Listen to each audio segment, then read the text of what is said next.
Hello and welcome, Pocket Gopher Racers. My name is John Harris. I'm the race director for the Pocket Gopher Chill. This is the pre-race briefing.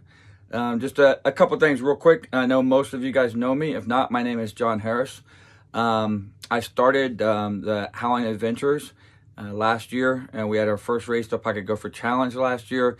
And this year we decided to have the Pocket Gopher Series. The Pocket Gopher Series has the Pocket Gopher Chill, the Pocket Gopher Challenge, and the Pocket Gopher Extreme.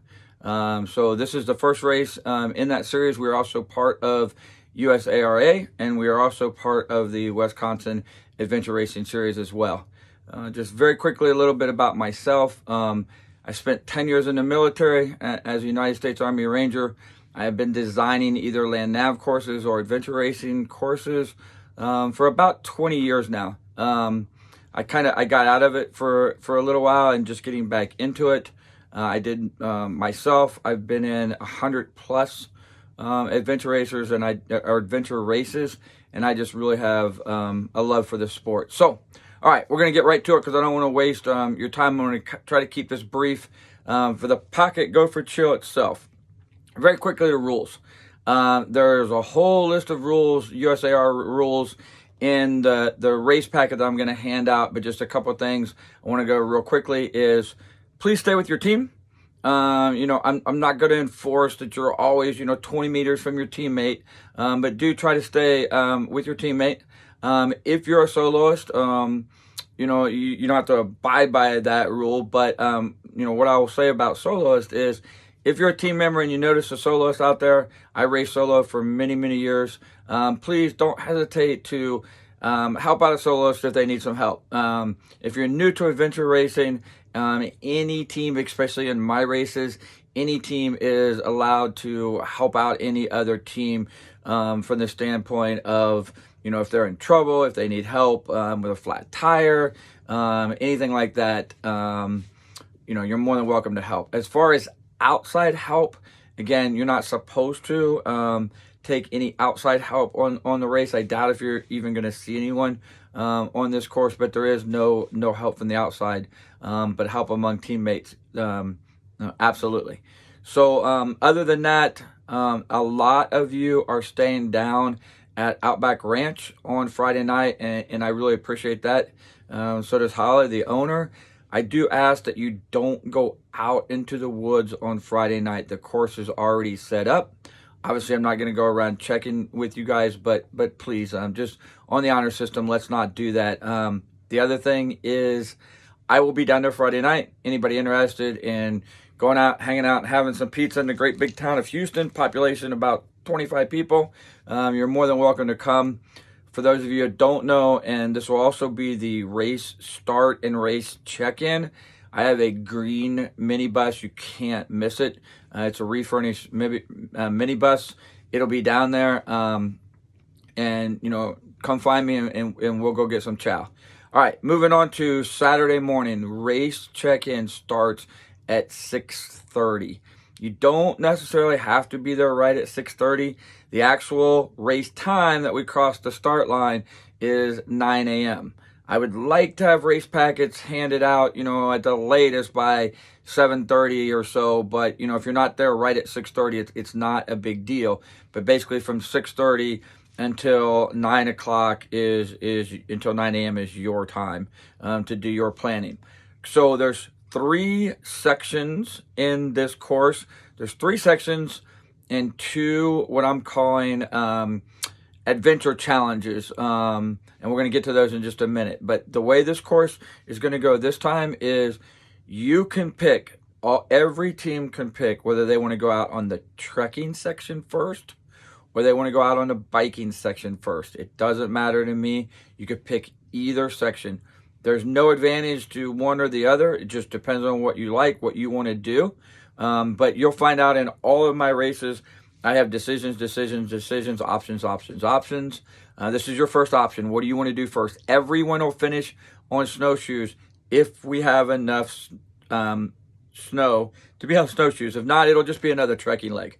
So you'll come up. I ask that only the team captains come up. You'll give me the USARA packets. I hand you your goodie bags, and you tell me, are you going on bike or are you going on trek?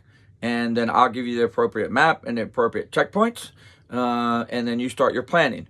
And then when you come back in, everything besides the start and end of the race, that'll occur at the start line. Everything else is going to happen in what I call the adventure area, or the AA on your maps. So when you come in from either the bike or the trek, you will end up at the adventure area. All right, adventure challenge number 1. So you guys, if you made it 5 minutes into this video, adventure challenge number 1 will be building a shelter in the woods with what you have available. Now, I'm not going to get like stupid crazy on like inspecting your shelters, but I do want you guys, you have an hour to build your shelter that's not counted against you. So if you leave 30 minutes early, there's no advantageous as long as you make it within 1 hour. So you'll come in, you have your race time, you have an hour, then you leave and you start your next race leg. So I'm telling you guys now, for everyone in the race, you can bring, and we talked about the tubs earlier in a race update. So if you want to bring tubs, or if you want to carry it in your backpack, I don't care.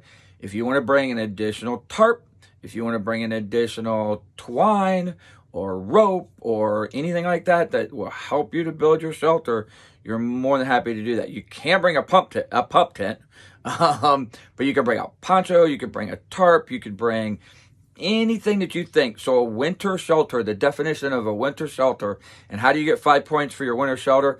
It must be covered on 3 sides with an opening in the front, covered on 3 sides, and have a roof. Now, whether that's a lean-to, and you have the backside covered, or the imagination is up to you. This is one of the few times we are at a private, Outback Ranch is a private place, it's private property. So you can use any sticks, you can cut anything down. The owners have given us carte blanche to do whatever you want to build. If you want to build the Taj Mahal, you're welcome to do that. So anyway, you have 1 hour. Make sure you check in. When you check in from either your bike or your trek leg, we're going to write your time on your card. That your 1 hour starts. You're going to come to us when you're ready to check out, and we're going to hand you the opposite leg of whatever you did. And then you're going to go out and you're going to do that next leg. So you're either going to do your trek or your bike for leg 2. You're going to come back to the assembly area, and adventure task number 2 is you must be able to build a fire and melt snow in whatever and I'm looking around because I forgot to bring my pan. It doesn't matter, but whatever container you're using to melt water, I'm not going to make you boil water, because that's what you'd have to do in a survival situation, is you'd want to boil your water. I'm not going to make you boil the water, but I do want to see the snow. I want to see you guys be able to melt at least 12 ounces of water. Now, again, I'm not going to sit and measure the water, but you guys know basically what a cup of coffee is, what a cup of water is. So the goal is for both adventure challenges. They're not supposed to be these hard tasks and these complicated things to do. My whole goal is to have fun with it. Entertain yourself a little bit. Entertain your team. The Pocket Gopher Chill has the name chill for a couple reasons. 1, because it's a winter race. And 2, this is a more chill. This is a more relaxing race. This is a more of a beginner's race. So have some fun with it. If you're normally a navigator on your team, this is a great race to maybe train someone else in navigation. If you're the pace count guy or the pace count gal, maybe you switch up some teams or switch up some positions and you learn some new things. All right, so that is adventure challenge number 2. So adventure challenge number 1 is to build a shelter. Adventure challenge number 2 is to build fire. You cannot build fire in adventure challenge 1 if you get done early. However, you can pre-stack your kindling or your firewood or whatever you want at your shelter and get ready to go. But you must build a shelter in adventure challenge number 1 and fire in adventure challenge number 2. after you're done with your fire, and we will have volunteers there. When you think you're ready to go or you boiled your water, you call me or one of the volunteers over there. We'll check you off. We'll give you your points, and you'll head out to the final leg after fire, which is the snowshoe leg if we have snow, or a final trekking leg. And after the snowshoe leg, you'll come back to the green bus and you'll cross the finish line. All right, let's talk about the course real quick. Couple things on the course. I just want to point out checkpoint 6, which is a trekking point. Checkpoint 6 has cliffs on each side of the checkpoint. There is an easy way to get into the checkpoint, and you'll find it if you come up to the cliffs. Don't try to climb the cliffs. There's a way around the cliffs. You'll see it on your map. And if you come into checkpoint 6 the correct way, don't go running off the other way and go running off a cliff. This is all daylight, so you're going to be able to easily see them. But I just want to make you aware, checkpoint 6 is on a spur. It's on like a rocky outcropping, but just be aware there are significant cliffs where you could significantly injure yourself if you were to fall off of those things. All right, the biking leg. On the biking leg is all asphalt or all gravel. Very easy bike, more or less using a bike as transport. There is a section, so you'll find checkpoints 15 and checkpoint 16 on your bike, and then you will drop your bikes at checkpoint 16. You'll find checkpoint 17 and checkpoint 18 on foot, and then you'll return back to your bikes and come back to the assembly area. Okay, so that's the next thing I want to talk about, and you heard me talk about this in race update 2, I believe, but because the adventure area is about 400 meters from where you're going to park your vehicles and do your planning. It's going to be very easy to see when you actually get there, but you will leave your bikes and your bike gear at your vehicles. So even if you come out of the assembly area and you're going to the bike leg, you'll come out of the assembly area, you're going to run over to the parking lot. It's only 400 meters. It won't take you any time to get there at all. You jump on your bike, you go to the biking leg, you come back, you drop your bike. You will always drop your bike or pick up your bike at your vehicle. It's going to stay right there. Which brings me to my next point. You can access your vehicle at any time. If you don't want to take tubs to the adventure area, you don't have to. But if you do, just make sure you mark them with your number. That's all I ask. But you could come, you can get chow, you can get warm clothes, you can turn your car on and heat yourself up. Whatever you want to do, you're welcome to go to your vehicles at any time that you want to. But you have to check in and out at the assembly area, at the adventure area. You cannot check in and out at the bus other than the start and finish line. And again, I'm going to go over this a race morning, but I just want to make sure I'm clear. And if you happen to go to the bus by mistake, they're just going to direct you and tell you go to the adventure area and check in and out. It's actually it sounds more difficult on video. It always does than it actually is. All right, the next thing I want to go over real quick is what are you looking for in the woods? This is what you're looking for in the woods. These are my kind of famous checkpoints. They're actually made out of PVC pipe. This is checkpoint 12. If you'll notice, this is checkpoint 12, and this is the clicker that goes with checkpoint 12. If for some reason this clicker is missing, right here is also a control number that you would write that control number down. If this clicker's here, there's no reason to write down that control number. We don't need that. So basically what you do is you come up, you have your fancy card here. You put the card at the number, yes, I'll put it on number 12. Put it on number 12 here. You just simply squeeze, and it makes little holes in your piece of paper, and off you go. So this paper, this time I got waterproof paper. It's rip-proof paper. It shouldn't cause you any problems. However, if you lose this paper, then you're done with the course. This is your scorecard. Make sure you don't lose this scorecard. Now you're done. Notice I said you're done with the course, because you're going to get one of these for the bike leg, you're going to get one of these for the trek leg, you're going to get one of these for the snowshoe leg. So if for some unknown reason you had to happen to lose these on the bike leg, you wouldn't get credit for the bike checkpoints, but you're not out of the race. Just come back to the assembly area or back to the adventure area. and then you'll pick up another scorecard for your other two. But please try not to lose these. I really don't want to see anyone lose points just because they lost them.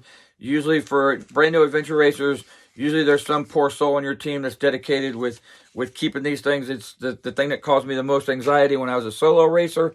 But again, it's just something that you have to keep track of. Let's see. Trying to think what else we have. Okay, safety. As far as safety goes, I'm going to have volunteers out on the course, just so everyone knows my volunteers. For those who did Pocket Gopher Challenge, you're familiar. My volunteers are high school students that are either from the wrestling team or from the gymnastics team. They're outstanding young individuals.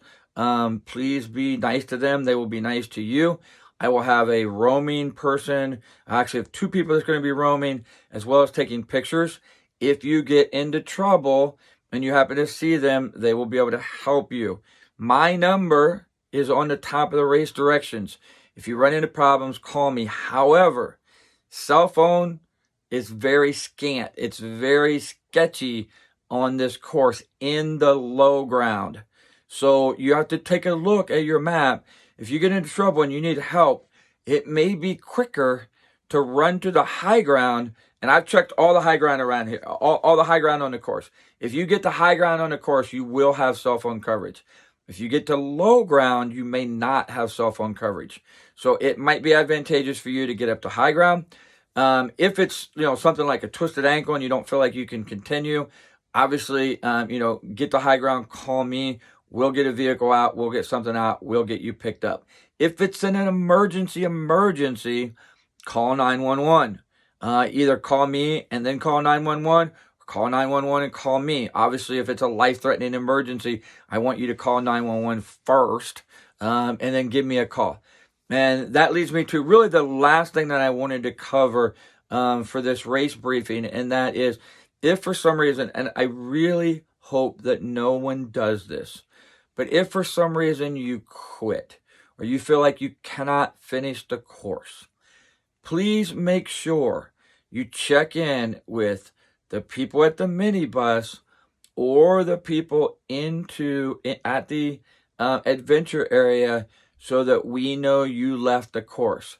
The last thing we want to be doing is looking for a racer that we think is still on the course, and that racer left because they were cold and they were tired, and they jumped in their vehicle and they took off without letting someone know. So please, I don't want to send out search and rescue to look for a team when you're at the pizza place in Houston. Again, this course, I want to reiterate in closing, this is not a difficult course. This is a really super fun course. It's not a super long course. So take your time, have fun with it. This is, for brand new adventure races, this is a perfect race, and that's why I stressed it. This is a perfect starting race for you guys to work on your land nav, for guys and gals to work on their land nav. If you're an experienced team, this is a time to dust off the navigation tools, dust off the backpack, get everything ready to go, and work on some of your skills for some of the longer races. I hope you guys come back. If you guys complete the chill, the challenge is it's the next step up. The challenge is going to be in Minnesota. It's a 12-hour race. It's going to be right here in Minnesota. And then after you complete the challenge, you can step up to the extreme. The extreme is a 36-hour race. It's going to be an absolute fantastic race. In closing, I want to thank each and every one of you. I can't wait to see you guys out there, but I want to thank each and every one of you. I know you guys have a lot of adventure races to choose from. So I really do want to thank you for choosing the Pocket Gopher Chill. I certainly hope that we put on a fantastic race for you. One of my favorite things is to design courses, so I hope you enjoy my course design. If you have any questions, any comments, anything, please reach out to me by email or by phone. I do my best to get back to you as quickly as possible. I want this to be a great and a fun experience for you. So again, can't wait to see you guys all at the starting line. And I promised myself I'd keep this under 20 minutes. So I'm almost there. So I will close this down, and you guys have a great race, and I'll see you on Saturday morning. Some of you Friday night. All right, bye.